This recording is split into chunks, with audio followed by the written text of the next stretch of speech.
On today's part of my take, the NFL draft. Round 1 in the books. A lot of things happened. A lot of things to discuss. We also have the Kentucky Derby on Saturday. Our good friend Randy Moss is on the show. We break down the Derby with him. Maybe a little Oaks picks too on Friday, which you got to get in right after you listen to this. We have Fyre Fest of the week, and we say goodbye to Billy for a month. He's going to go away, month plus. I don't even know. He will send us off. He said that he might be cool if we roast him or something. So maybe we'll give that a try. I don't know. We have all of it. It's an awesome show. A lot to get to, and we're brought to you by our friends at Bose. Bose is coming back as a sponsor of the 2021 draft, and we couldn't be more pumped. Bose Quiet Comfort Earbuds are the world's most effective noise-canceling earbuds. Here's how I use my Bose. 2 ways. 1, I like to walk, put on a little music, have that noise cancellation, and not hear the world, have a little break from everything. 2, if you're in a busy office, I was actually just doing this for the NFL draft show. Put on my Bose headphones, link it up to my computer, can't hear all the hubbub around you, can lock into the Zoom or StreamYard or whatever you're trying to do with work. That is where Bose comes in. You rule the quiet with your Bose earbuds. Bose Quiet Comfort Earbuds deliver world-class noise canceling, elevating your focus. They provide crisp, clear sound wherever you are. They are super comfortable, and the touch controls are easy to use. They are great for any phone calls you need to make. And we also have Bose athletes. You saw them tonight. Different guys who got drafted tonight: Trevor Lawrence, Justin Fields, Zach Wilson, Devontae Smith, Trey Lance, Mac Jones, all got drafted, all Bose athletes. So if you are wearing Bose, you're a winner, just like that. And if you want to get yourself a pair of Bose, like we will have for the draft, or like a ton of first-round players will have, go to Bose.com/Barstool. That is BOSE.com/Barstool to rule the quiet with your own Bose Quiet Comfort Earbuds. Check them out. I cannot recommend them enough. I love my Bose headphones. I love my Bose earbuds. I love to rule the quiet. Go right now, Bose.com/Barstool to rule the quiet with your own Bose Quiet Comfort Earbuds. Okay. Let's go. Welcome to Part of My Take, presented by Bose. Go right now to Bose.com/Barstool to rule the quiet with your own Bose Quiet Comfort Earbuds. Today is Friday, April 30th. The Bears are back. Congratulations, Big Cat. Huge day for you.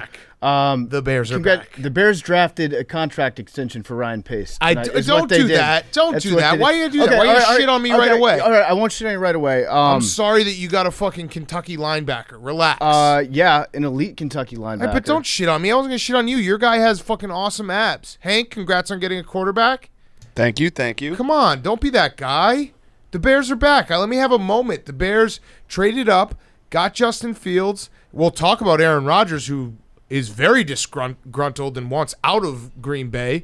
Pretty much a picture-perfect day from start to finish. He's actually a perfect fit for you because you love the Big Ten and you love talking about quarterbacks with broken ribs. Yes. He's your rib guy. Yes, he is a rib guy. Oh, and also, Bloopy, go fuck yourself, dude. That's just a stray shot. All right, so the draft. The draft happened. Let's break it down. It was actually pretty fun. It felt like I think that the entire day, what the 49ers did by trading up to 3 and then keeping everything a secret, and it turns out they basically told no one. They didn't tell anyone in their entire scouting department who they were going with. We had one, Chris Sims, I think, started the rumor a couple weeks ago that they were eyeing in on Mac Jones. The entire internet tore Mac Jones down because of that.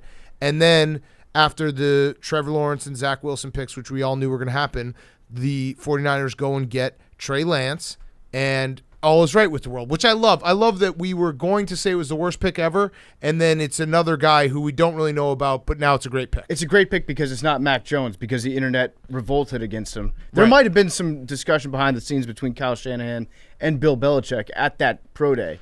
I would not put that past Kyle Shanahan, because this is the best smokescreen that I think I've ever seen in the NFL draft. And I will give the 49ers credit for this. I saw a couple, I think Doug Gottlieb did tweet like, oh, Mac Jones was a bad pick at 3, but now he's a good pick because the Patriots took him. No, that wasn't the point. The point was the 49ers traded a lot to get up to 3, and you shouldn't take a guy at 3 that you could potentially have at 15 like the Patriots Exactly. got. So they got their guy. It's a good pick at 15. Right. But, again, we're also grading this on the night of the draft. You know, we should grade players.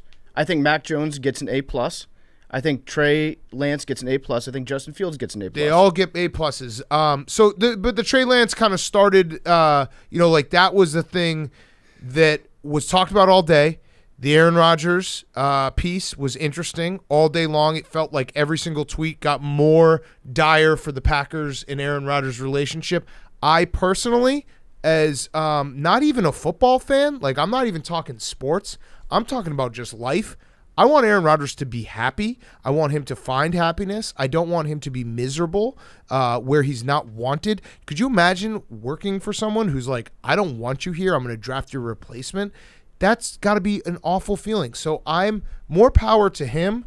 Workers of the world unite. Aaron Rodgers, you deserve happiness. I think he's going to go to Denver, and it's got to be an awesome life to be a Broncos fan because it's like, yeah, you get a couple seasons that are mixed in here and there, but then you just get good quarterbacks that just want to come to you. Yeah. And Aaron Rodgers sounds like he wants to go there. There's rumors that Shailene Woodley, does she live in Colorado? Maybe. His new wife? What were you going to say, Hank? I was going to ask what makes you say he's going to go to Denver so confidently. Basically just Mark Schlereth being like, hey, I took a break from pissing my pants and flipping off Jets fans on Twitter to say that the deal was almost done. That might have been a little bit premature. Yeah, no, I would guess maybe the Broncos just by process of elimination that you have, I guess the Raiders would still be there, but the report was that Aaron Rodgers wanted to go to the Niners, the Raiders, or the Broncos. The Niners obviously draft Trey Lance, so that's probably out. And then the Broncos don't draft a quarterback. They have Teddy Bridgewater and Drew Lock, two guys you probably don't believe in long term.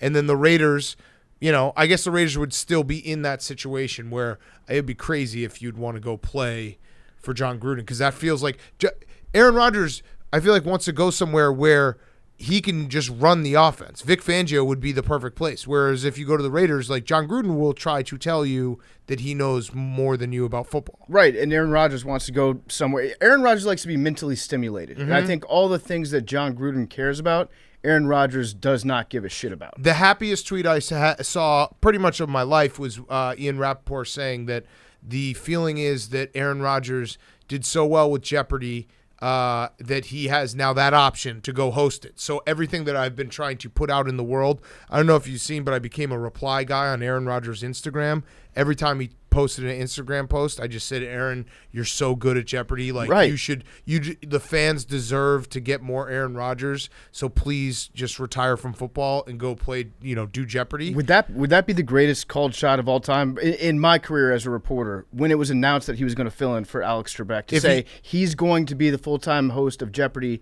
and quit football to do it. If that wild take ends up coming true. I need it to happen. So either way, Aaron Rodgers is clearly upset. I hope this isn't just grandstanding and posturing. I really don't want this to be, I don't fucking care. Justin Fields is a better quarterback than Aaron Rodgers anyway. Listen, just as an owner of the Green Bay Packers, it's about the team. And Aaron's acting like he's above the team right now.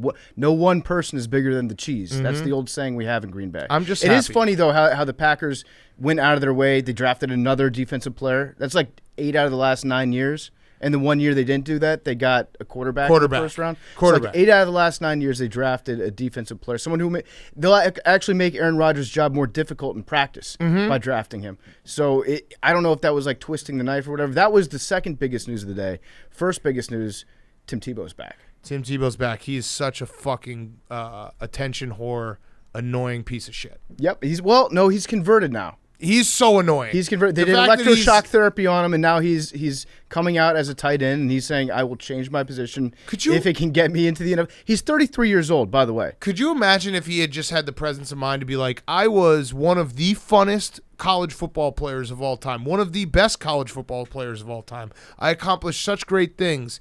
Maybe instead of doing this circus act where I refuse to be a tight end to get attention, where I go to play for the Mets to get attention, then I come back and say I'm going to already play tight end at age 33 for more attention. Like, dude, you had it. Like, everyone loved Tim Tebow. Yeah. But he's just exhausted. It's funny because he is like a 5-year-old that keeps changing his mind about his career, what he wants to do. He's like, I want to be a baseball player. No, I want to be a football. I wouldn't be surprised if Tim Tebow just became an astronaut after this year. It's brutal. And the report was that he lives 3 doors down, I think, from Urban Meyer. Mm-hmm. So I guarantee you Tim Tebow has just been like sprinting shirtless down the street in front of Urban Meyer's house in hopes that one day he'll be like, hey Tim, you want to try to give him a ball shot again? And it worked. Yes, it did work.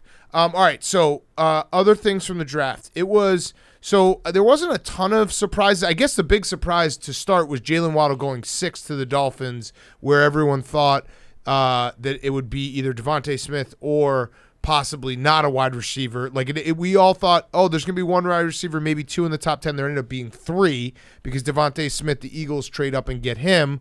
I know that people get sick of this, but what Nick Saban has done is just so fucking stupid. So we talked about it after they won the national title. But the 2017 recruiting class that Nick Saban put together will probably go down as the best of all time. That is now 8 first-rounders from that class alone. He's had 10 first-rounders in the last 2 years. And the craziest part is, with Nick Saban, the entire his first 10 years at Alabama was defense. They'd fucking crush you to death, everything like that. All 10 of those guys are offensive players. Like, it's crazy. Mm-hmm. What he has done is just insane, and they showed him, and he was smiling. They put him on TV. He was smiling ear to ear because he's in that, Calipari zone where it's like, hey, my guys, he knows what this will do for even future recruiting classes where he doesn't have to recruit anymore. Well, for a while it was like, yeah, Alabama's going to be great on defense. They're going to have some great running backs. And now he's achieved the final level of savanness, which is we have good quarterbacks now. 6. If you come here, we can get our quarterbacks even drafted in the first round. Just think about that. 64 first-round picks in the last 2 years. 10 of those have been from Alabama. Mm-hmm. That's stupid. Teams don't have 10 first-round picks in 30 years, let alone back to 2 years in a row. It's also a huge win for SEC fans in general because SEC fans become like NFC Beast fans on draft night. Mm-hmm. That's the night where they put all their bad blood aside and they're like, you know what, the SEC dominated the draft again. It did. It was crazy. Yeah. The other thing was the draft became in fantasy football when you have that one guy who all he cares about is getting the matchups where he's like, all right, I got the quarterback, now I got to get his weapon so that I get the double the points when they go off. Yep. The old teammates, coming back together. So we had Joe Burrow and Jamar Chase back together, which is awesome. Tua and Jalen Waddle, which is awesome, and then Trevor Lawrence and Travis Etienne. And if you even want to throw in an extra one, Jalen Hurts and Devontae Smith, who they were kind of playing together. The Etienne thing is a classic Urban Meyer move. A first-year coach would make a move like that. Where in the Eagles too, they kind of did it where they're like, okay, we need to put together this offense. Let's just get guys that know each other. Mm-hmm. It's easier if we have guys that we know won't fight each other. But it's fun because you immediately say, oh, these guys are going to be awesome together because they were awesome together in college. Yeah, Hank, what do you think about the report? This is the only red flag I've got on Mac Jones as the 15th pick. There was a report from Jeff Howe. He said that Mac Jones has been to Boston once when he was 10.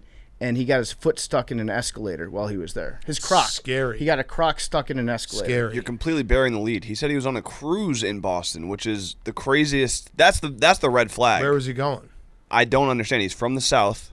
He's taking a cruise? He's in Boston on a cruise. Is there a cruise problem? Sounds like a drug. What if it was a duck tour? Yeah, he's getting on the boat.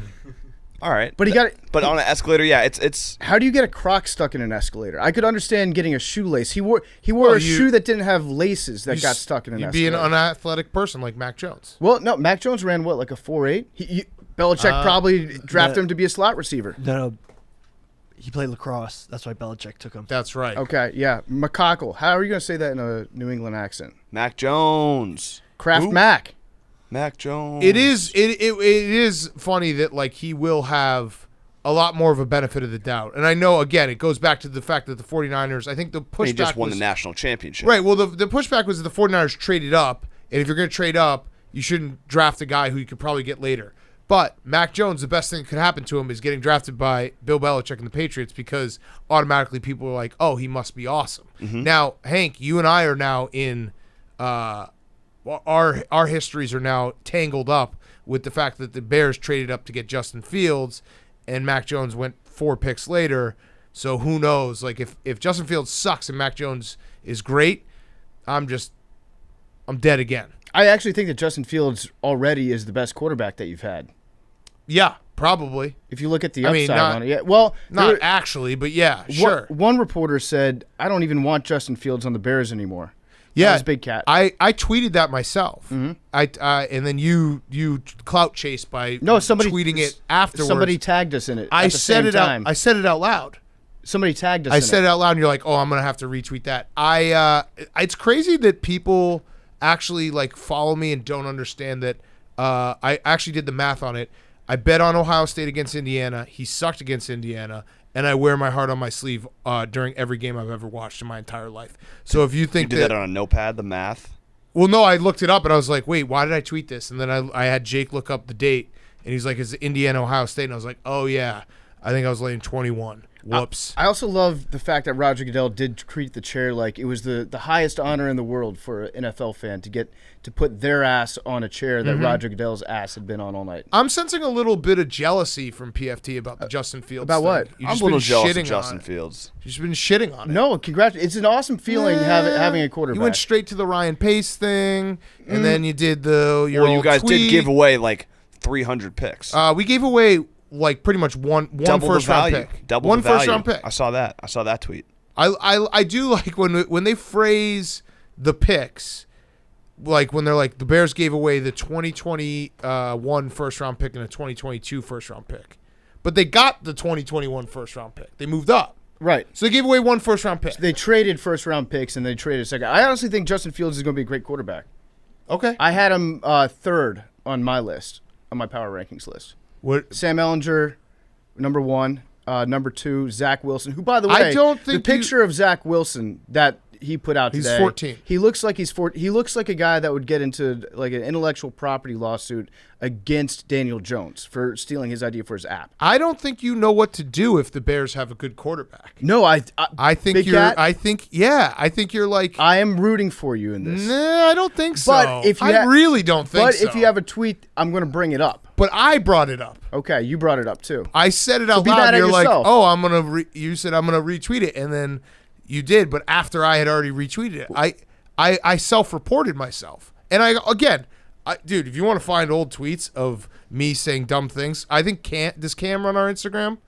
We're just old take exposing myself, which I actually think is hilarious. But he had Throwback Thursday, me saying I think Mitch Trubisky's a franchise quarterback the day he was drafted.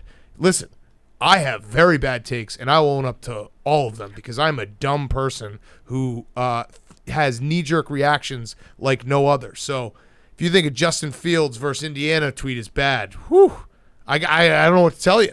I don't know what to tell you. I do actually think he's a good quarterback. I told you that going into it. The only concern I had with him was his order at Chipotle. You don't mean it. You don't mean it. It's okay. You don't mean it, but it's okay. Why don't I mean appreciate it? I think you don't want me to have any type of happiness when it comes to the quarterback position. That's not true at all. I want you to have a medium amount of happiness. Really don't. I don't. I want you to have enough happiness. I don't. It's okay. To get to the playoffs, just it's okay. enough to have your heart broken. Okay. You know what would be perfect, actually?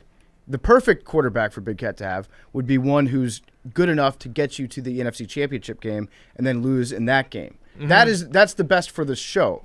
Yeah. That's what all I want out of this is for the show to improve. Yep. Yeah. And I think that he's a great quarterback for that. Yeah, because the show doesn't already have the Bears sucking. No, not sucking. No, different. not sucking. You're misinterpreting. Double doink, that was the playoffs. Yeah, exactly. I know. Hank. Big Cat's misinterpreting what I'm saying. I don't want you to suck. I want you to be good enough to have your heart broken. I got it. When you do suck at the end. No, I know. I just, this is a fun night. It was fun to finally feel like we got a guy, and you just shit on it like instantly. But that's okay. That's okay. Billy, where do you have the quarterbacks ranking out? I actually look pretty good. I thought Justin Fields would go a little higher. Yeah. Jets ended up with a Ken doll, but Wait, what'd you say? Jets ended up with a Ken doll. A Ken doll. His face is just too young. It's way too young. It really is just a great, he really should just wear some kind of poster around his neck being like, this is what happens when you don't drink caffeine or alcohol and most likely just soak instead of having sex. You can look this young too. He's going to get so carded when he goes out to bars in New York City. Yeah. I don't think he's going to go out to bars. At all? What is he going to do there? Is he Mormon? Yeah, I think he's Mormon. Don't you have to be? No, I don't think you have to be. What did you do in New York City before you got 21? I don't think you have to be Mormon. If you're the starting Jets quarterback living in Manhattan, you're gonna fucking. You're gonna go get out. mono. Yeah, so much mono. He is Let me Mormon. He's yes. mono. He is Mormon. So he's not going There's a picture of him getting kissed by 2 chicas. to. Who ended up being BYU cheerleaders? Yeah, so what are you saying? That doesn't count? Oh, that's cheating? No, it's just. All right, other big stories from the draft. Let's see. Oh, the Giants. Give credit to the Giants. They traded. Their trade obviously got them. They moved around. They got some picks from the Bears going next year. I don't know if everyone loves the Kadarius Toney pick, but he is fucking like lights out fast and awesome to watch. What other? Oh, Alex Leatherwood. I was clearly just John Gruden being like, his last name's Leatherwood. That guy's tough. He also has. There was a fun stat that he has 1,000 memes saved in his phone. Oh shit, He's a meme super online. connoisseur. He's a blog boy. He's a meme connoisseur, so I think that's kind of cool. I feel like Leatherwood is the last name. Anyone else could have been on the board, unless the guy's last name was Blood, and John Gruden would have taken Leatherwood. Yeah. Who else? What other big stories do we have from? I mean, Kwity Paye was probably the coolest story of the draft. Is that the steal of the draft? It What's might be the steal of the draft. It might be Kwity Paye if he pans out, because I don't know. It was just cool when he was up there and he was like, "My mom's retired now. She's not working anymore." Yeah. That was you love to see that in the draft. Best name of the draft, I think, Kwity Paye. Yeah, Kwity Paye is definitely. Although Leatherwood is up there, Trey Lance is just a cool name. I feel like Trey Lance's name got overlooked on how cool it is. Yeah, I like a good Lance. We haven't had that many good Lances since we're really Lance Armstrong. Yeah. There's just one ball. Super team. Yeah. Jamar Chase.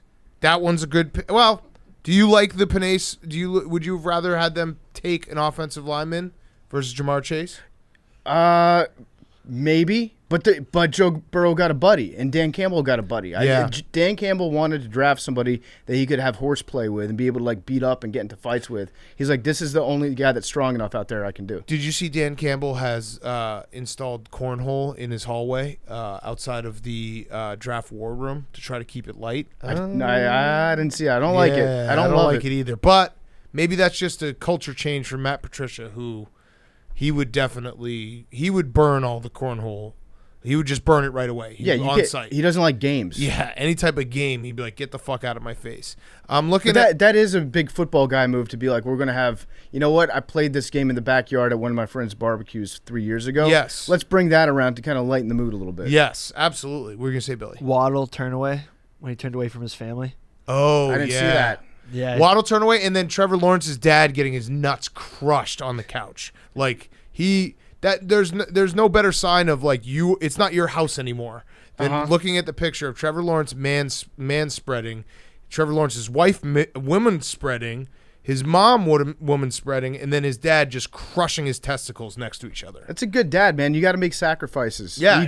My dad, I wish he had got up there and he had been like, I want to give a shout out to my dad, for driving me to all those football practices, taking me to football camps, squishing his scrotum into his own butthole on live TV tonight. He really made all the sacrifices necessary for me. I really like, I'm just looking at it right now. I really like the Chargers pick. Again, this is just anytime we do like a knee-jerk reaction off of a first round, we're going to be wrong pretty much on everything. But I do like the Chargers pick. I think the offensive tackle, Rashawn Slater out of Northwestern, is going to be very good, and they need that for Justin Herbert. Is it just me, or any time a cornerback gets drafted in the first round of the draft, I'm always like, makes sense. Yeah. Good pick. Why not? Yeah, no, that seems like the position that's the hardest to project, like who's going to be great at the next level. The positions that you can basically like cornerback, offensive lineman are the positions where if you take that, you just know that you can't be made fun of for at least a year or two. Yep. You know what I mean? Like it's just not. You're good. Like you can survive the draft without being mocked because the jury will be out for at least a year or two. And then when you get down a year or two, people are like, oh well, he sucked, but who cares? We don't really remember him. Yeah, you take a cornerback, a strong safety, and then like a guard, Yeah. a guard from Iowa, and no one's gonna second guess you at least until it comes time to make the decision if you're going to give that fifth year to him or not. Yep. And then at that point, it's like, oh, that was a blown pick. Yes. And Najee Harris, by the way, we should mention that. That was the most Steelers pick of all Steelers picks. to be like, we got to get back to running the football. Yeah, Steelers football. They still don't have an offensive line. They had a pretty decent running back last year. Yeah. They had a couple of them, but Najee Harris is going to be the one. Actually, you know what? It might be genius because their offensive line sucks so bad. They have a running back now that can hurdle over defensive players instead of have to hit the hole. Yeah, I like Najee Harris. So, but that was that was a pick that just made sense. You're like, okay, that makes perfect sense. Just have Najee Harris be on the Steelers, put on that uniform, and try to run 125 yards on 30 carries so that Big Ben doesn't have to throw every game. And let me just say for the record, and put a pin in this, I like Justin Fields. I want Justin Fields to be a good quarterback. But, Big Cat, put yourself on this side of the table.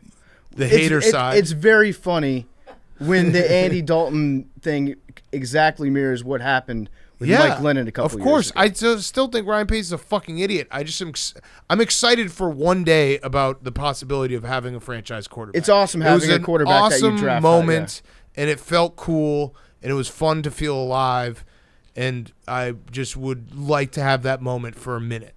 Without having it shit on. You have the minute. Yeah. I know that Ryan Pace is going to get an extension. I know that Matt Nagy's going to get an extension. I know those things suck. I know the Bears still have a million holes. I know that they're not even close to a finished product, and they probably won't be good next year. They probably will have Justin Fields come in and look okay and then extend those two fucking nimwits. But guess what? None of that matters if Justin Fields is the guy. So having that moment where you're like, Justin Fields could be the guy, and this could be fun. And not to mention, he's a quarterback that the Bears just don't get. They don't get quarterbacks that are dynamic like that, can run and do all this stuff. And so yeah, it's fucking fun. It was a fun moment. It was a fun feeling. I'm excited. It it breathed life back into the Bears fan base because it's been such shit and doom and gloom, and signing Dalton was poor Andy Dalton. He doesn't deserve it, but it felt just shitty to be like, oh, Nick Foles and Andy Dalton, are you serious? And then to have this, it's like, ooh, okay, this is fun. This feels like something we can watch and have fun with. Yes. So yeah, I know all the problems. I know all the downsides. There's more than enough time to be pessimistic and to be like, this pick sucks for this, and this reason.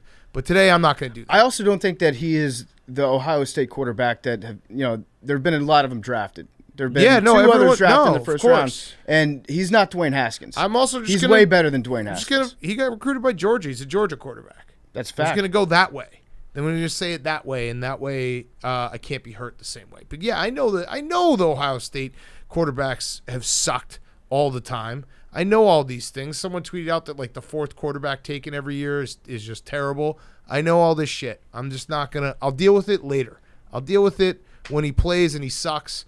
And like I said, I think he has epilepsy, so I'm sure that will probably be a problem because he's a Bears quarterback and everything bad that could happen. But then not today. Not today. Hank, I asked you this earlier. You didn't. I don't think you actually answered it, but would you trade Bill Belichick to get Aaron Rodgers? No. I did tell you that. I said no. It's a hard no? Hard no. Yeah, I agree with you probably. Belichick's got a longer lifespan. He's pretty old. And he's a better proven winner. So are you feeling good about Mac Jones? Feeling great about Mac Jones. He has large. Feeling fantastic. Can I just say one thing that the scouting report on Mac Jones? I know everyone shares that picture of him looking a little flabby. Don't care about that. I mean, the Tom Brady, they already have the side-by-side comparison. It's beautiful. He does have large nipples. Yeah. They look like my nipples, and that's not a compliment. So just something to watch out for. I saw Billy stole a tweet earlier tonight. Uh-oh. I didn't steal it. I thought it was an original thought. What was it? You stole the tweet? I was like, oh, man, this fat picture of Mac Jones would be funny next to that picture of Tom Brady, and then be like, Belichick has a type.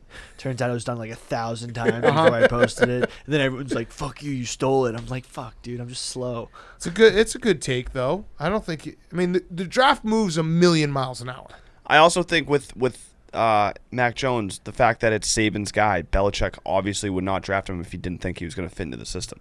Right. Mm-hmm. Yeah, I mean, all the character concerns. It's Belichick clearly his 2 looked DUIs. into it. Yeah.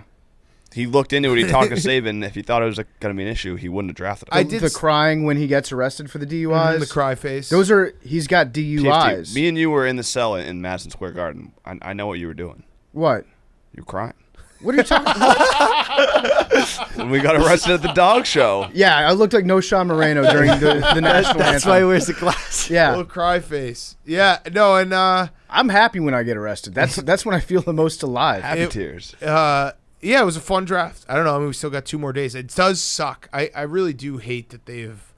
I know this sounds very old manish, but I hate that they have made it 3 days. I know it's been 3 days for a very long time now, but it does feel like the draft now on Friday and Saturday becomes something that you sort of have to pay attention to, but also aren't really like I'm not gonna take up like a full weekend if the weather's nice to sit here and watch the 6th round picks. Whereas it used to be a Saturday full day event and Sunday, and it's just like let's just get drunk and watch the draft. It usually goes like Friday. You're tuned in for the first hour and a half, and then it just kind of blurs into the weekend. Yeah, you have to do a reset on Sunday and figure out exactly what happened. Right, and they show like there'll be in the 4th round there'll be a wide receiver who was incredible, but tore both his ACLs like 5 times over. Right, and you're like, oh, that's cool. That's a good pick. A couple things will flash up. One, you'll see a good college quarterback get It's Sam drafted. Ellinger. Sam Ellinger, seventh round. Ian Book. Right, right. And then you'll be like, oh, that's interesting. And then, but if you get a quarterback like that, you do have the thought in the back of your head like, this was a great pick. Like, can you imagine the upside on this if this guy turns out to be the guy? Mm-hmm. Then we're gonna look like geniuses. But yeah, there's just like Saturday, things kind of like fade into nothingness, especially this year with the Kentucky Derby. Yeah. All right. So let's just do a quick straw poll. Do you think going around the room that Aaron Rodgers will be a Green Bay Packer week 1? Yes. No. Jake? Yes. Whoa, Billy? No, just bounce it out.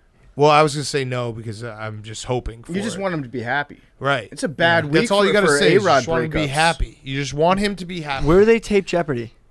California, Burbank. That's where his girlfriend's from. I thought Colorado. No, not Colorado. I looked it up. Really? There you go, Billy. What's Brett Favre's Simi take on Valley. this going to be? That's what I want to know. I want to hear what Brett Favre says on his podcast next week that he'll have to apologize for. He's probably going to be like Aaron Rodgers being selfish. Why is he making it all about himself? He'll be and like- then he'll go on First Take and they'll be like, hey, Brett, remember when you made it about yourself? He's like, oh, yeah, my bad. He'll be like, Big Little Lies season 1 wasn't even that good. I did see someone tweeted a very interesting stat that no Green Bay quarterback has ever played more than 16 seasons for the Packers. The 16-year hump everyone talks about. Bart Starr played 16 seasons on the dot.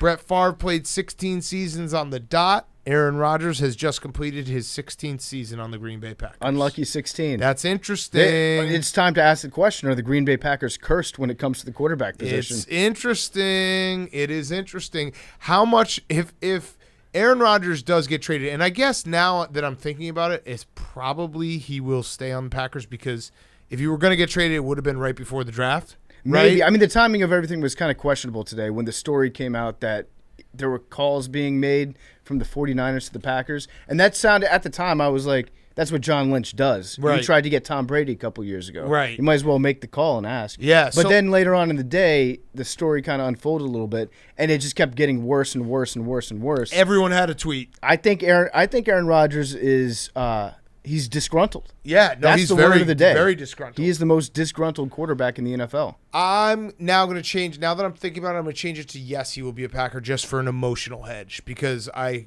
hope he goes to the AFC and goes far, far away. But now that I'm thinking about it, the fact that he wasn't traded right before the draft feels like it's going to be harder to trade him now. And if he does get traded, is there anyone who's in a worse spot than Jordan Love, like historically being like, hey, Aaron Rodgers was so disgruntled because of your selection in the first round that you are now going to be the quarterback. Aaron Rodgers demands a trade, and you better win like right away. Unless you're as good as Aaron Rodgers, it's going to be a It's going to disappointment. be very Yeah. hard. Yeah. Very, very hard. It's tough for him, but like you, I want Aaron Rodgers to be happy. Every team in the league had a moment, with it maybe the exception of I don't know, the Buccaneers are a team that has a quarterback of the future right now. Every team had a moment where they were like, should we trade for Aaron Rodgers? Right. 'Cause I think you could probably make the argument 27 or 28 teams, like besides Patrick Mahomes, Tom Brady. I'm trying to think who else. Those really might be the only two teams that you could Josh Allen. say definitively we're not going to make a call. Yeah, the Bills. Yeah. Yeah, I mean, Russell Wilson. I just want to see that happen once, where they're like, "Hey, You don't like it here. Hey, you don't like it here. Swap. Mm-hmm. Ciara, you don't like Seattle? Try Green Bay. Green Bay, you'll love it. Try Green Bay. Green Bay is one of those weird cities where I think I would have a lot of fun living in Green Bay at this age. But if you're like a 23, 24-year-old guy coming out of college, some people like, I don't know, it takes a special kind of player to go to Green Bay and be like, immediately, I fucking love it here. Right. You just got to be a big history guy. Oh, yeah, the Cowboys, that was the other note. Cowboys War Room. They just showed it like twice and no one was in there. I kind of respect Jerry Jones just being like, I don't give a fuck. Also, Dave Gettleman, the outfit that he had on tonight. Yep. MVP of the night was Dave Gettleman's belt. Yes. That thing was hanging on. It looked like Pablo Sandoval. Yeah. Oh, Cowboys actually did some smart things. Cowboys trading back because I think they wanted Patrick Surtain. And once he got taken, they traded back. I think Cowboys kind of did something smart with the Eagles, which should you be don't illegal. see. Should be illegal. Should be illegal? Yes. Trading within the division. Just with a bitter rival. Yeah, Eagles and Cowboys should not be able to trade. You're right. I'm excited to watch Devontae Smith on the Eagles. I think he's going to be awesome. Oh, wow. The Rams general manager, Les Snead, told reporters he tested positive for COVID today. Now he'll have to isolate for the remainder of the draft. So is he getting kicked out they don't have picks. of the Rams draft house? Yeah, probably. He got the boot from the cocaine dungeon? Would be perfect for the Rams draft house, which looks like a frat house. Or like the sick. It looks, the Rams draft house looks like a WeWork retreat. Yeah, well, it looks like everyone knows the first bachelor party you go on where everyone has kind of made a little bit of money. Yeah. And they're like, step up, like, hey, you know what? Instead of getting a house with 5 bedrooms for 15 guys, why don't we just fucking ball out? That's what it looks like. It looks like Cliff Kingsbury's dad's house. Mm-hmm. There's just, that would be... if they're not doing at least a little bit of cocaine during the draft, they've wasted that house. I'll just say it. Mm-hmm. I'll just say it. Agreed. You know? You have to. You don't get that house and just be like, no, we're going to take it easy. I think on the Airbnb listing it comes with. It's one of the amenities. Yeah, right. With the powder room. No pets. Yes, cocaine. Yep. Any other draft thoughts? Anything else? The chair. Yeah, the chair. The chair We was put a hit out on the chair and it didn't. Although they kept it under very close security. They had Secret Service agents that would take a bullet for the chair. Greeny loved the chair. He did. Yes. Greeny thought the chair was the funniest thing ever. It was cool. It was the chair from last year, Big Cat. I don't know. You're being a hater on the chair right now. No, I mean it is. Me to it's Justin a stupid Fields is thing. you to Roger Goodell's chair. Yeah, it's a stupid thing that Goodell thought like everyone wanted to see his chair. I did love that Greeny thanked Roger Goodell for letting him be there. Well, it was like, Greeny, come on, dude. Greeny thanked Roger Goodell for letting him interview Roger Goodell. Yeah, which was there was a moment where Greeny was interviewing Roger Goodell and he's like, you know, this is awesome. Yeah, he's like, the CBA done, new TV rights done, 17-game season done. Like, what do you get a man who's done it all? It's like, Jesus Christ, Greeny. Concussion's not a problem anymore. Doesn't happen. Roger Goodell solved COVID. Yes. We're getting fans back next year. Yes. It was just such a fucking funny interview. But you know what?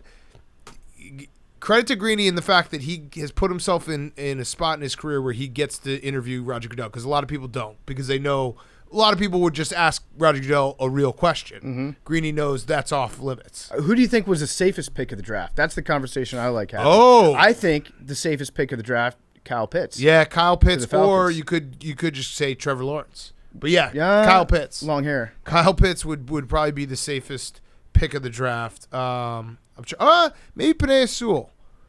No, he's a little bit of a wild card because we don't know if he loves football. He took the year off. And Detroit will test a man on that. It absolutely will. You could make the argument.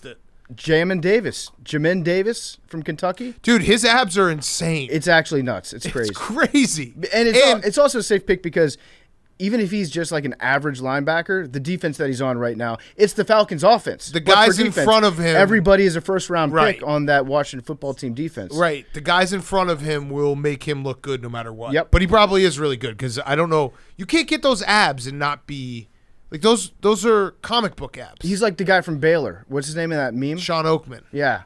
He's the family man Sean Oakman. Yeah. What were you going to say there, Jake? What?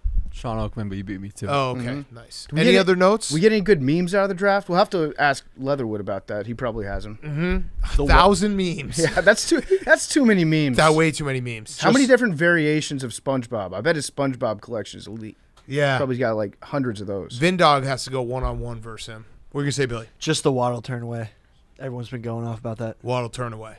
That always sucks when someone turns away, or like some like weird draft moment where like someone gets snubbed. Or I did see Panay Sewell's family, like his dad, I think, great get off the couch energy, which is hard to do. Because like big guys all sitting on a couch, he popped off that couch. He was first man off the couch. I like that. I like getting the boys fired up. That means good genetics. You know what I didn't see enough of this year? I love seeing just like really big dads in the draft. I'm talking. I need at least one 400-pound dad. Gigantic dads. Yes, I agree with you. We were sorely missing gigantic fathers. All right, we got Randy Moss, so we're gonna do some Kentucky Derby preview, and then we are going to do Fyre Fest and bid adieu to our dear Billy Football for just a short period of time while he goes on, was it Rumspringa? Rumspringa. Eat, pray, chug. Yeah. All right, before we get to... What was the other one we said? How Billy got his chug back. How fella got his booze back. Yeah. Just need to get my degree. Yeah, that's sure. Exactly what you're doing. All right, let's get to Randy Moss. Before we do that, a quick word from our friends at Norton. Norton 360 with LifeLock. It is truly amazing what they expect us to share online. Like, why do you need my location, birthday, and mother's maiden name? What are you going to do with it? Who else is going to get to see it? The truth is, no one tries to be unsafe online, but as we all know, every time we give up info and privacy, we may be giving up a little safety too. That's why everyone needs Norton 360 with LifeLock to help keep their digital life safer. It's got device security, a VPN to keep your Wi-Fi activity private, and identity theft protection all in one, so no one can prevent all cybercrime or identity theft. But thanks to Norton 360 with LifeLock, everyone can opt in to cyber safety. Sign up now to save 25% or more off your first year. Head on over to norton.com/PMT. That's norton.com/PMT to save 25% off or more for your first year of Norton 360 with LifeLock. Make sure you're taking care of yourself online. Norton 360 with LifeLock. Use that URL norton.com/PMT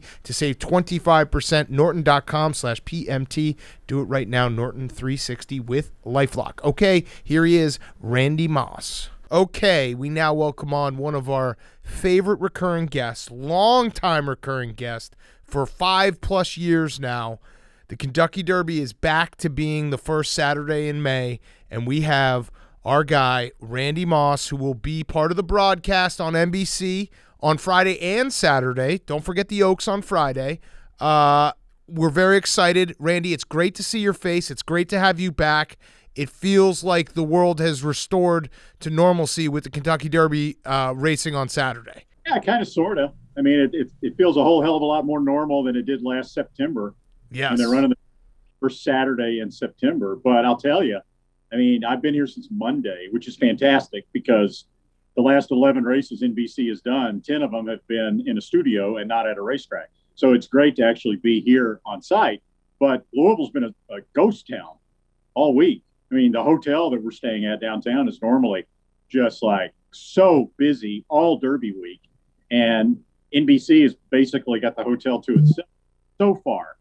It's going to be interesting to see now for the rest of the weekend, starting tonight, because these hotel rooms are typically booked because they make you pay 3 nights. So Thursday, Friday, Saturday night. So hopefully we'll see a lot more activity picking up. Yes. There. Yes. And what's the crowd situation going to be like this year? Is it full capacity? They letting you double fist some bourbons out there? No, they're only allowing people in reserved seating to be in the grandstand, right? And they're not a full contingent because they want to be socially distanced. So like 50,000 or something like that in the grandstand, if I'm not mistaken. Don't hold me to that. Something like that. And no general admission except in the infield.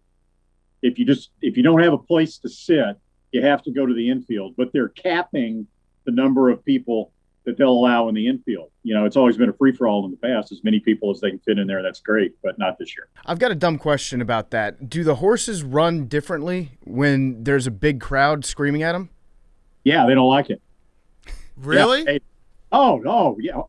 Look, I had this question last year when there was the spectatorless Kentucky Derby, and a media person that I will not name asked me on a radio interview, won't the horses not run as well without the crowd to spur them on, without energy of the crowd, because golfers talk about that, right? And I'm like, no, look.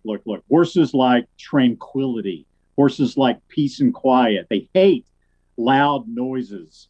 So horses run in the Kentucky Derby and run well in spite of the big crowd and the raucous atmosphere. They'd rather have it really quiet. What about the best horses, though? Because I feel like I was lucky enough to see American Pharoah at the Breeders' Cup.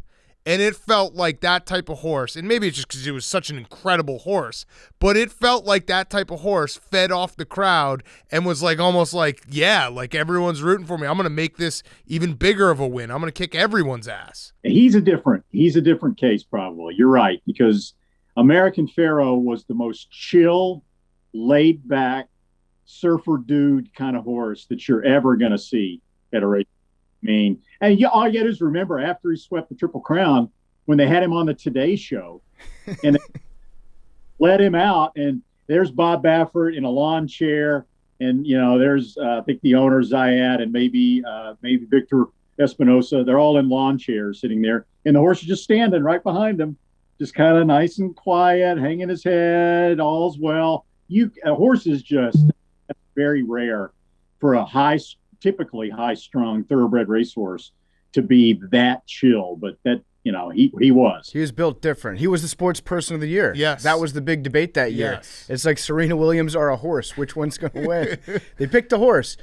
We talked real quick before we started recording here that Aaron Rodgers is going to be at the Kentucky Derby. I saw Ian Rappaport put out a tweet about that earlier. You're going to be at the Kentucky Derby. You should ask him a leading question if you get a chance to, and just be like, so you really like the Broncos, huh? You really like what? Like a little horse pun. You like Colts or Broncos more? Just kind of like toss that out there. See if you can get a reaction out of him, because you would totally usurp Adam Schefter as the number one NFL Randy Moss in the world. Sure. Well, I'm already the original Randy Moss. I'm the OG, right? Yep. But, that's a fact. Yes. All right, let's talk about the race. So, all right. We obviously had the streak. It was 6 in a row, I want to say, of favorites broken the last couple of years. But everyone, I think gets transition or sees the favorite now, especially after that run of 6 years in a row where they're like, okay, Kentucky Derby favorite, usually a good bet. Essential Quality. Did I see Mattress Mac already put $2 million on it? So Essential Quality is the favorite. You can't really pick this horse apart. I would like to hear you pick it apart, though, because it is a phenomenal horse that is undefeated and looks great. There's only one criticism that you can level at Essential Quality, I think, that's valid. And that is that although he is extremely consistent in all sorts of different circumstances, he's yet to run what most people would consider to be a fast race by Kentucky Derby favorite standards. But the entire field so far has been somewhat subpar when it comes to how fast that they've run in all the different speed figure metrics, right? But that's the one knock on him that's legitimate. If one of these horses, and they're also lightly raced, it's entirely possible that one of these horses all of a sudden takes a big step forward in the Kentucky Derby, right? Improves a lot in their 4th race or their 5th race. And if that happens, they'll probably beat him, because he's very, very steady, and it's more difficult to imagine a big step forward for him than it would be maybe for some of the other horses. But you're right. He's done nothing wrong. He's a perfect 5 for 5. He's won on the lead. He's won off the pace. He's won inside. He's won outside. He's won with a fast pace, slow pace, sloppy track, fast track. He's just a machine so far. He runs his race every time. Okay, quick follow-up on that, because the speed metrics, I'm a terrible horse handicapper, but I do actually like looking at that. Rock Your World, if I'm not wrong, is technically run the fastest in a race of anyone in this race. How much do you look at that of, like, okay, this horse maybe one time ran just so much faster than everyone else, but it was only one time. So how do you handicap that and put that into your formula where it's like their top end speed could beat anyone else, but can they get to that top end speed every race? Yeah, right. Yeah, there's three different speed metrics that are commonly used in thoroughbred racing by your big horse players. There's the buyer speed figures. I'm one of the one of the management people that does the buyer speed figures, which is Andrew Beyer, which is what you're referring to. Yep. Your world. Then there's the sheets, and then there's the ragazines numbers. So, but those two have essential quality with the better number than Rock Your World. So it kind of depends on which one you're looking at. I personally think Rock Your World ran the faster race, but to your point, you have to look at the Santa Anita Derby and you have to say, okay, what's the chance that he's going to get the same type of setup in the Kentucky Derby that he got in the Santa Anita Derby? It's not just how fast they ran, it's how they ran fast. Okay, that's an old cliche in horse racing. So in the Santa Anita Derby, Rock Your World went straight to the lead. He set a fast pace, but he was on the lead and he had the rail. He breaks from post 15 in the Kentucky Derby. There is some other speed inside of him. His jockey, Joel Rosario, is not the kind of jockey that typically is over aggressive in the first part of a race. So I'm thinking that, in the trainer John Sadler has said this as well, I'm thinking that you may see Rock Your World sitting second and maybe possibly even third in the first part of the race, as opposed to on the lead and the rail. So he may be slightly vulnerable because of that. Okay, you said that Essential Quality hasn't run a fast enough race that would typically win like a fast Kentucky Derby. Is it common to have a horse, like an elite top-level horse, that just runs fast enough to win in whatever race that horse is in? So essentially it's more about like competing against the horses next to him and not just like driving to run the fastest possible race all the time. There are horses who are, I guess the best way to describe it is they're herd animals. Okay. By nature, horses don't run away from other horses because they like the safety of the herd. So horses have to be trained to separate themselves from the field and run away from what their natural innate protection would be and win by 5, 6, 7 lengths. So yes, there are some horses that they'll run like a bat out of hell, and they'll get right up to the horse on the lead as if they could blow right by, and then they'll stay there and they'll run with that horse all the way to the wire, and they'll win by a head or a neck or a nose when they could have won by more. But Essential Quality has already left horses behind in some of his other races. So he's not really like that. I don't think he's the type of horse that just runs as fast as he can. I think so far the fact that he hasn't run very fast is just a function of that's his ability. We're going to get back to Randy Moss in a second. Before we do, we want to talk to you guys about BetterHelp. We love BetterHelp, and at Barstool Sports, we truly love and we appreciate our listeners. Without you guys, I'm talking to you. Yep, you. Without you, none of us would be able to do what we do every single day. So once in a while, we try to bring you something good. Maybe it's for you. Maybe it's not. That's okay. A lot of us take care of our bodies, but with as tough of a year as this has been, many of us might want to think more about taking care of our minds. There's a misunderstanding about what therapy is. It can be whatever you want it to be. It doesn't have to be sitting around talking about your feelings. A lot of people battle with their temper. Maybe their stress is too much to manage, or maybe they have depression, anxiety, PTSD. The list goes on. And if this is you, you can use therapy to get some tools that make life easier. When everyone's struggling with something, there's no more shame. You don't have to tell everyone your personal business, but you can talk to a therapist about it privately. And BetterHelp is a customized online therapy that offers video, phone, and even live chat sessions with your therapist.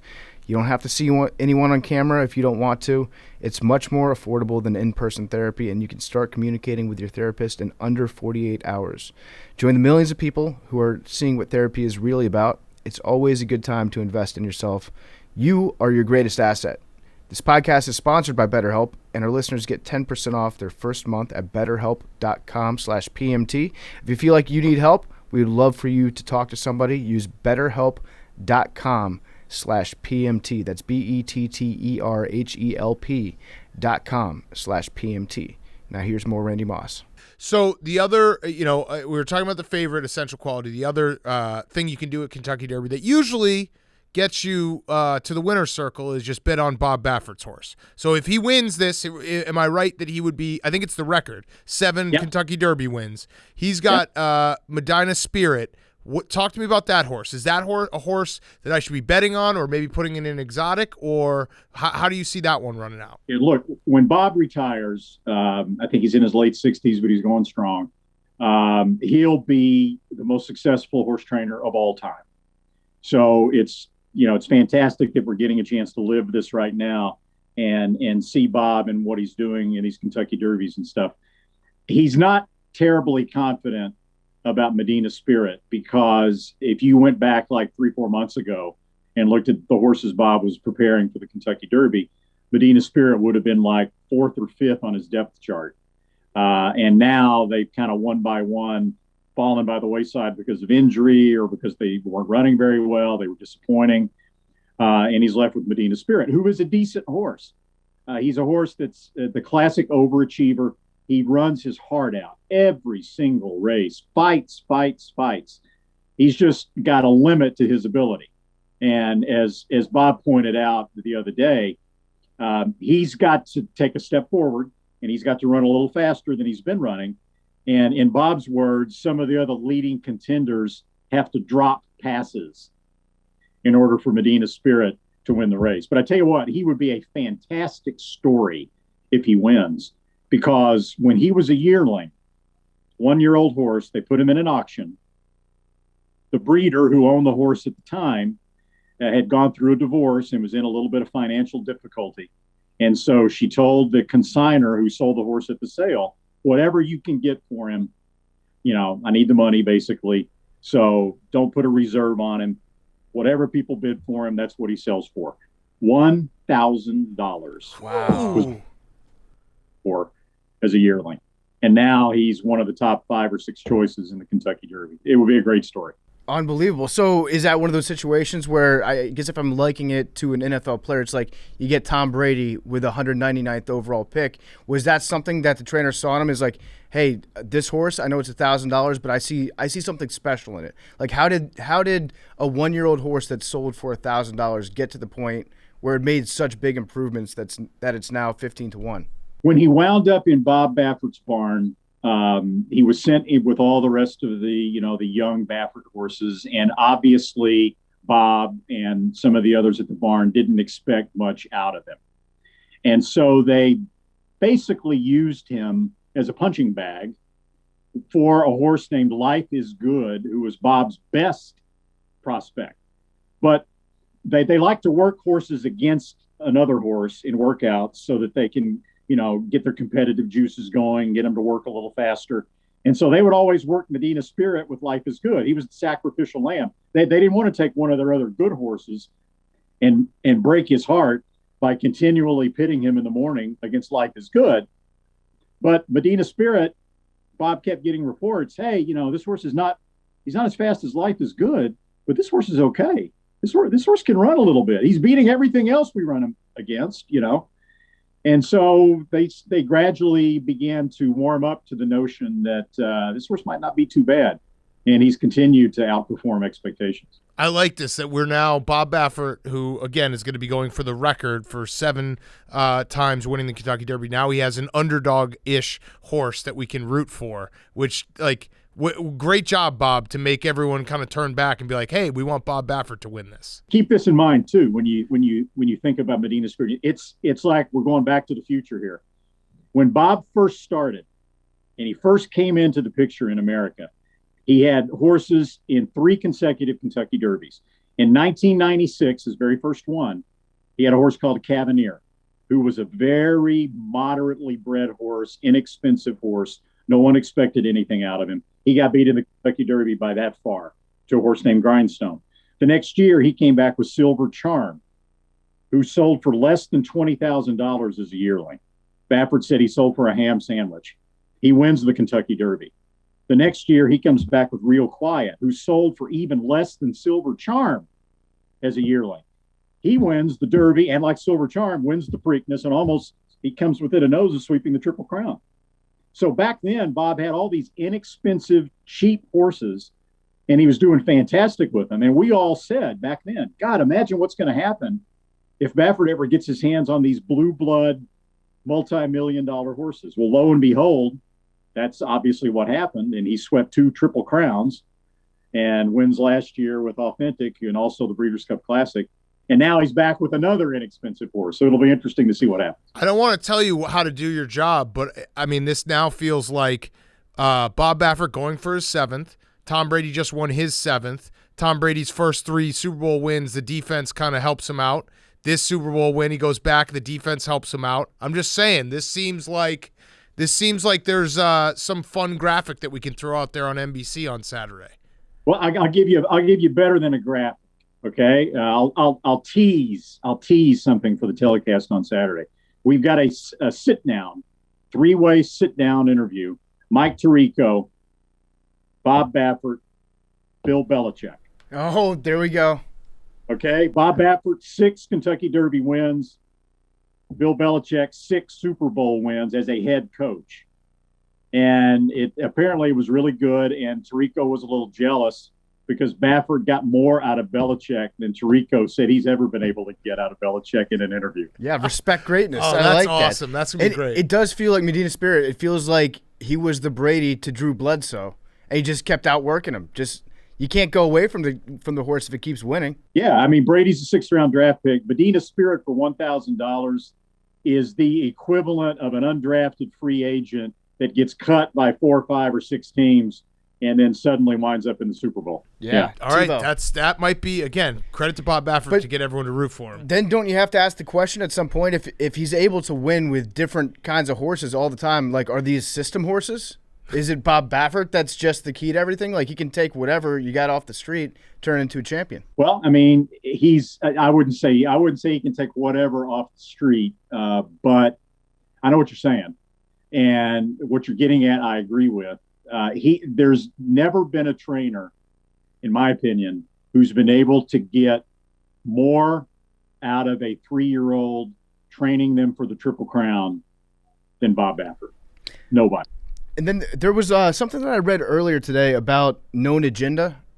So Known Agenda is on the rail, right? But it's not. It doesn't like running from that position. It's 6-1 right now, so it's one of the favorites.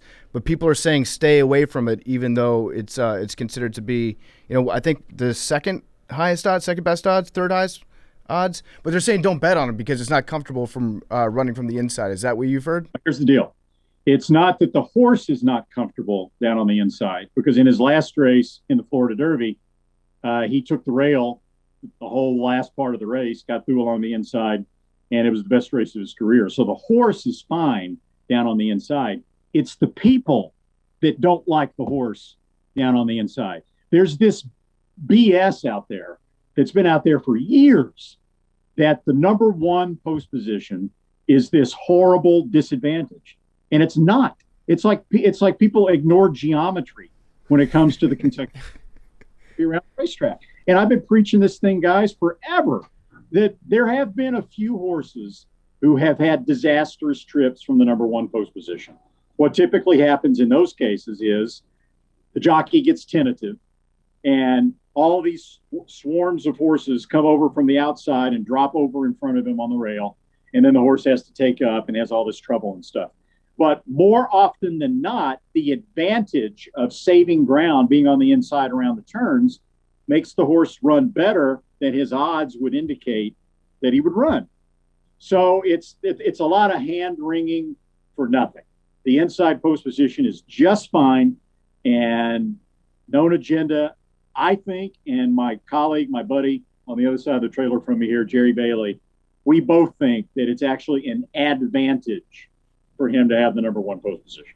Okay, so we'll never get your actual pick for Saturday on this show because everyone's got to watch NBC. But can you give us a few long shots or horses on Saturday that we should include in our exotics for any different reason, or a horse that you've looked at this last week and been like, I like this horse.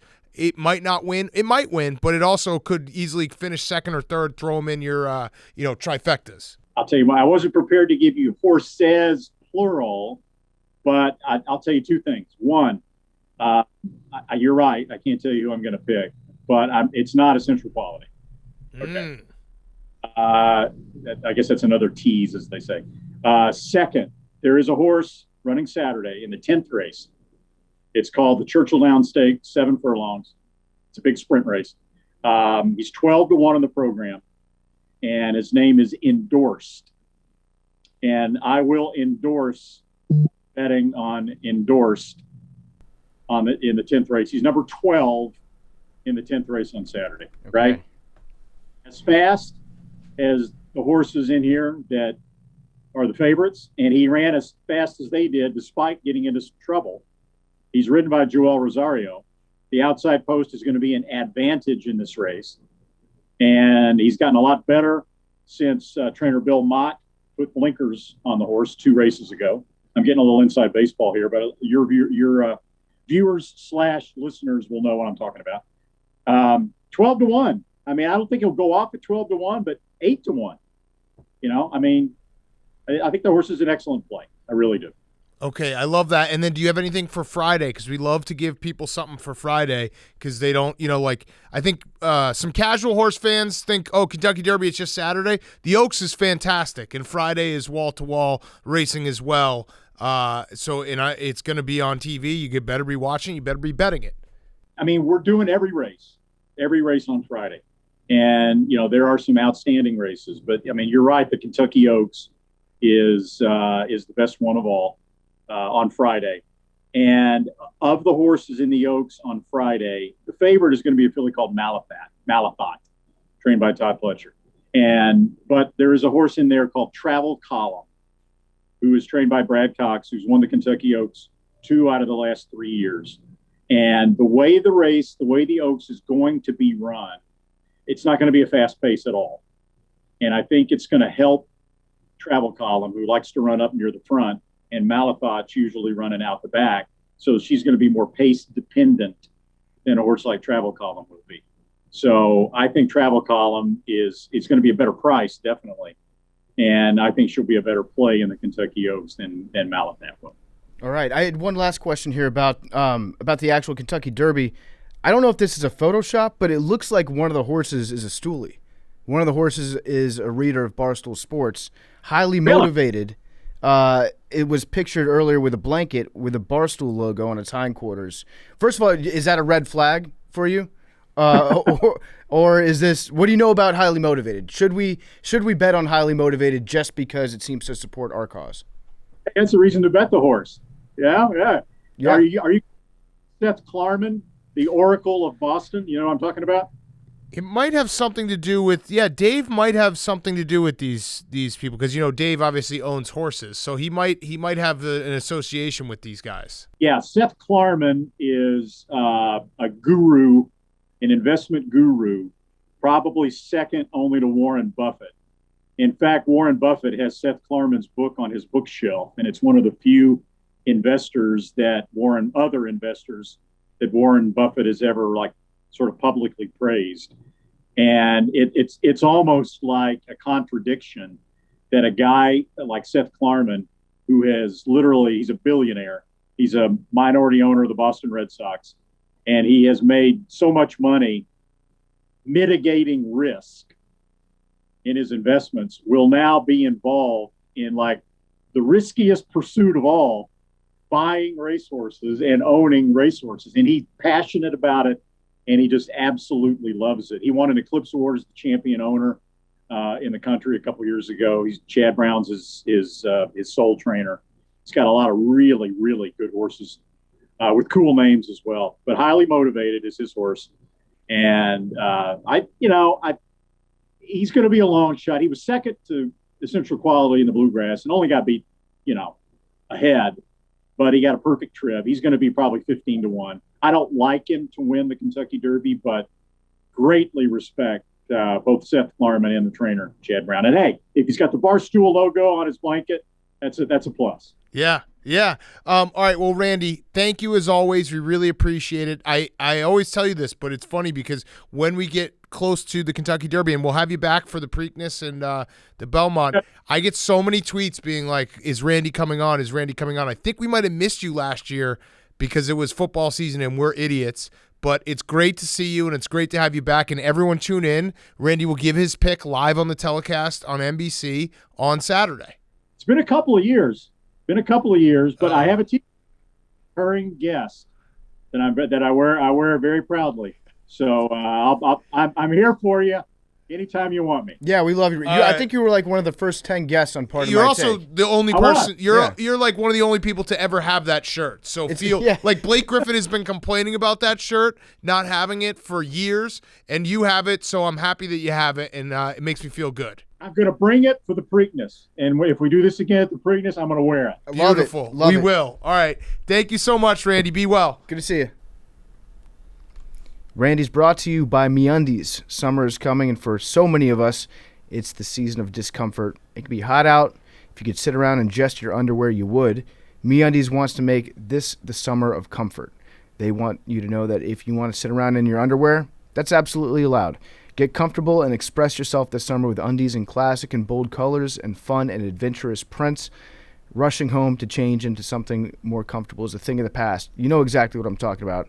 Stay comfy in MeUndies all day. Get undies, socks, bralettes, loungewear, and more.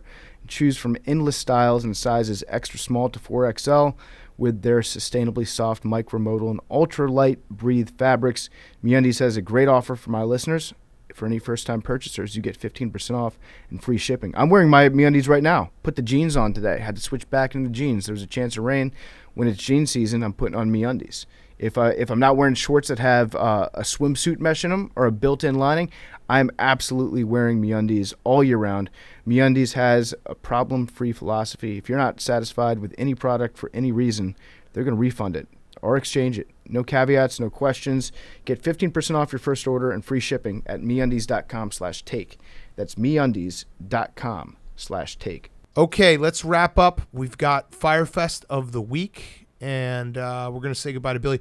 So Billy did text us on Wednesday and was like, hey, I was thinking a funny way to end my last show for a while would be if you guys roasted me. And we're like... that sounds like a nice change of pace, a breath of fresh air on the show. Yeah. The only problem is, and Billy, I do like the idea in theory that we could do that, but you haven't really done anything... You haven't really screwed up enough for us to be able to make fun of you. Oh, that's awesome to hear. Yeah. No, you've been on a hot streak this week.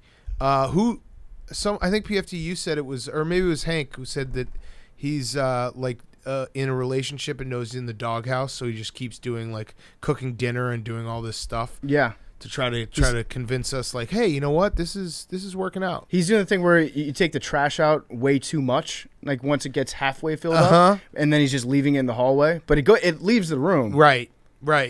Tidying up. Billy, you said that you were gonna just say nice things about us today. Oh, so about that. So Billy sent me that list. He said that he had a list of things that he thought he watched us do. And was like, I know I've watched you guys be such good podcasters that you guys have taught me so much. It was literally just a list sucking our dicks, and not even in like a astute way. It was just like Jake prepares a lot. Like Liam and Hank are a great duo. PFD and Big Cat but they're not really even, good at preparing. Not even giving actual compliments. No. They're good at what they do. No, I have I put exacts in there. Then we took a shit. That one of us took a shit, so that means we prepared. Well, that more? was like the comedic relief. Okay, I was all right. trying to be. Oh, you want to do it? You mixed in a joke. I like that. I mixed in a joke. Yeah, I didn't want it. to be like.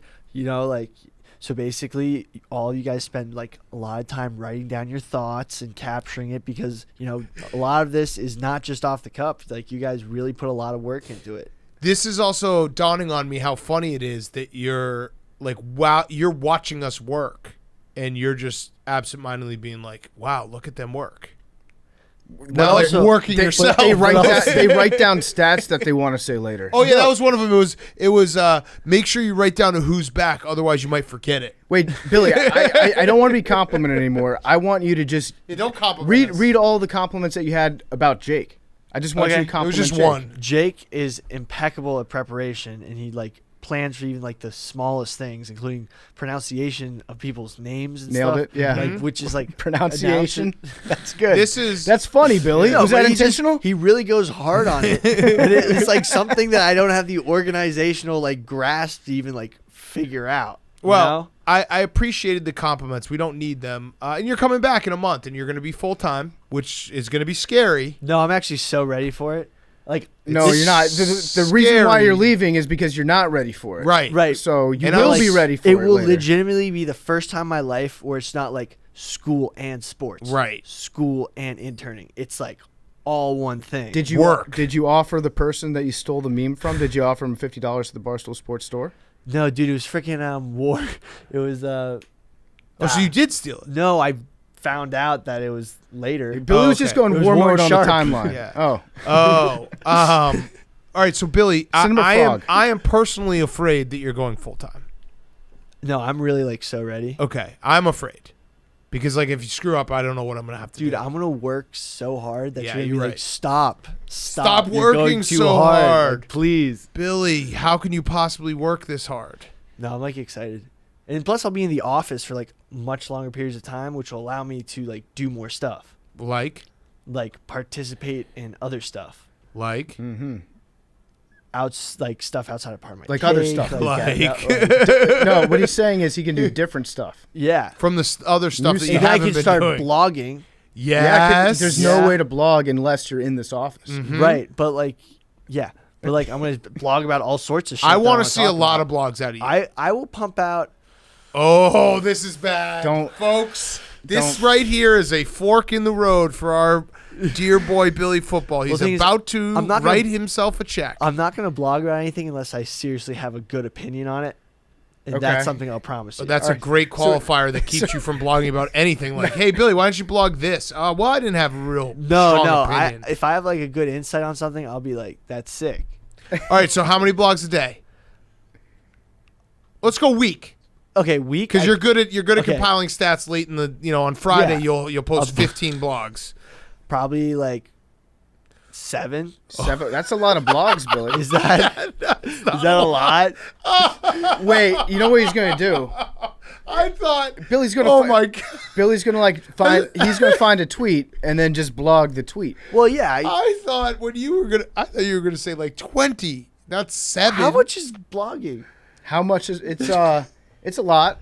I used to blog 10 times a day. Well, actually, once I get into the whole blog thing, I'll probably because it's not like an essay, right? No, it's definitely not like an essay. You can write 2 sentences. Oh, okay. Dude, I can, think about how many times Here's I what I'm tweet a saying. day. All right, so here's one of the, and we'll go through when you come back. We'll make a whole list, and we'll make the list public of things that we expect out of you, so that it holds you Perfect. accountable. Because I think you're a guy who needs tough coaching. Do you agree? How were your coaches when you were growing up? Like, do you think that you needed tough coaching, No, I just need structure, I need structure. and someone to push you? Yeah. I haven't done a good job pushing you. But I want the list, and I think that Billy, I'm hoping that we can get Billy possibly to be like #1 blogger in a given week. I think he could do that. Page views. I think you can do that. It's gonna take a family to do it. Yeah, but we So- can get him there. I think what we need to do is we need to help Billy get started. So By the way, I definitely need things that we would blog, we should send to Billy and just be like, Billy, Yeah. you do this. What were you gonna We'll say get you there? started. just make sure someone reads my blogs before I put them out. Just We like, can do that. Yeah. Not us, but we can have someone do that. Yeah. It's called editing. Yeah. Are you capable? No, but yeah. But like, I don't want to like. It would actually be funny if you didn't read the blogs and you just became an accidental PFT. Like PFT puts thought into it, you just didn't, and you just misspelled everything. What if you blog tomorrow? Could you do a recap just to prove? A recap of the draft. Yeah. Dude, tomorrow's Friday. Yeah, that's true. Mountains are blue. Do you have anything going on tomorrow, Billy? I don't know if you Actually, saw, wait. but the forecast, mountains are going to be blue. Is tomorrow your first day off?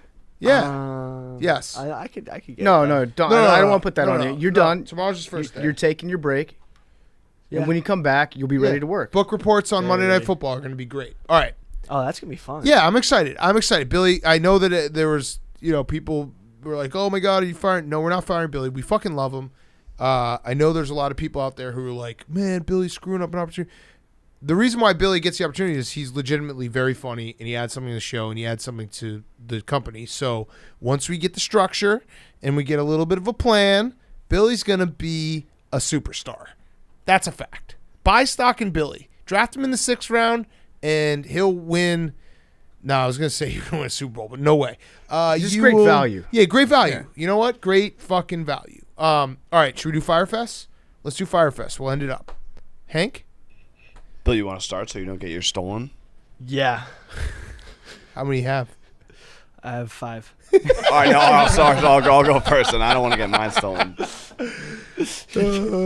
Wait. If we take all 5 of Billy's between the 3 He's of fired. us, he's fired. Yes, he's fired. He's not coming back. You guys all remember the great zipper debacle of winter 2020. I'm sure you remember Of course, Firefest. the zipper.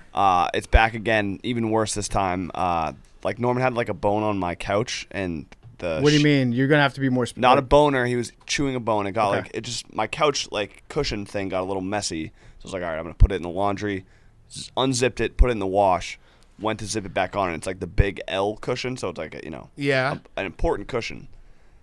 Was trying to zipper back on, the zipper broke, and now like I have to get this entire couch cushion cover zipper fixed, 3 zipper. Oh, and it's a fuck. disaster. That's tough. You Throw know out what? the couch. You know what I would do? I would just you can either throw it And- out, but or it- that can be the cushion that you put the blanket on. Every couch has a blanket that goes on it. But this is the main sitting cushion. You don't realize it until it's gone, but it's like sitting in the other spot. It's just not even comfortable. It feels like you're sitting at someone else's house. That's also something that if you were like a 22-year-old single dude, you just live with it for the rest of your life. Oh yeah, But you have to clean that up. yeah. can have you to. can you just turn it backwards and have the zipper going like into the back of the couch? No, it's. I've tried to finagle it where you could do it without the zipper, and it just doesn't work. Duct tape it. Duct tape it. That wouldn't work either. Also If I was look like 22, shit. Yeah, you would be duct taping in the whole thing. right, Well, you probably wouldn't even have a couch, but yeah. right. So I have to go find a place, and I'm gonna have to bring my jacket now too, because I obviously never got that fixed. So I gotta find a zipper place. I actually have to, You got to find a That's zipper actually guy. not Yeah. a Firefest then. You successfully waited until you had enough zippers to go get them fixed. True. You know, you zippered up, you just had them all. I actually like that. That's efficiency. Yeah, it does. It would feel weird to just take a jacket to the zipper guy and be like, "Hey, can you fix this one zipper for me?" But now you got multiple zipper problems. Right. Maybe add a third. Or are you just I bad? have 2 jackets that have been Great. Yeah. Is it time to look in the mirror? Like, do you have a zipper problem? Do you know how zippers work? Are you unable to zip well? No, couch cushions are so different. They're They so are. tight. They're so tight. And they also And I've never weird really shapes. taken one off. Like this was literally the first time I was like, oh yeah, I'll just wash it real quick and zip it back on. Wait, why did you take it off? It was messy. Like Norman was chewing a bone on it, not a boner, and it got like Got it. white shit on it. Yeah. Oh, yeah. Yeah. Yeah. Okay. Okay. I got 2 Firefests. My first Firefest is that I took way too much 3-Chi last night by accident, and this will happen to you. Responsibly. I did try to do it Responsibly. responsibly. I used the entire vial. I didn't really measure it well. Took it at like, I don't know, 9:30, 10 o'clock at night, and I woke up this morning at 9, and I was on the moon. I was still on the moon, and then I just had to kind of wait it out in my bed for a while. I woke up. I had something. At some point during the night, I got up and I wrote down a high thought, a 3-Chi thought. I don't remember doing this at all. It was by my computer when I went out to the living room at some point. I just wrote it and put it on the desk. Do you want to hear what the high thought was? Yes. I actually think it's one of my better high thoughts. What if when a team was kicking a field goal, everybody in the stadium jumped up into the air at the exact same time and landed as it was being held? Because there was the Beastquake in Seattle that caused an earthquake. This is like a Buffalo Wild Wings commercial. If everybody at once did it in a stadium that seated like 70,000 people, would it make the ground move? Yeah, I mean, yeah, when We should actually cut this and sell this to Buffalo Wild Wings. yeah, when they do jumping around at Camp Randall in Madison, like you can feel the stadium shake. Right. I think the answer is yes. Yeah, I think so. That's a great strategy. Yeah. All right, thank you, 3-Chi. But yeah, I was messed up for a long time. I came into the studio and took a nap for about an hour and a half this afternoon, just trying to sleep it off for a while. My other Firefest is there was a guy with long hair on television wearing sunglasses, singing songs that looked like me, and so everybody was happened. like, "Wow, that's you," because there's a guy with long hair and sunglasses, and he's white and 5'10" and a half.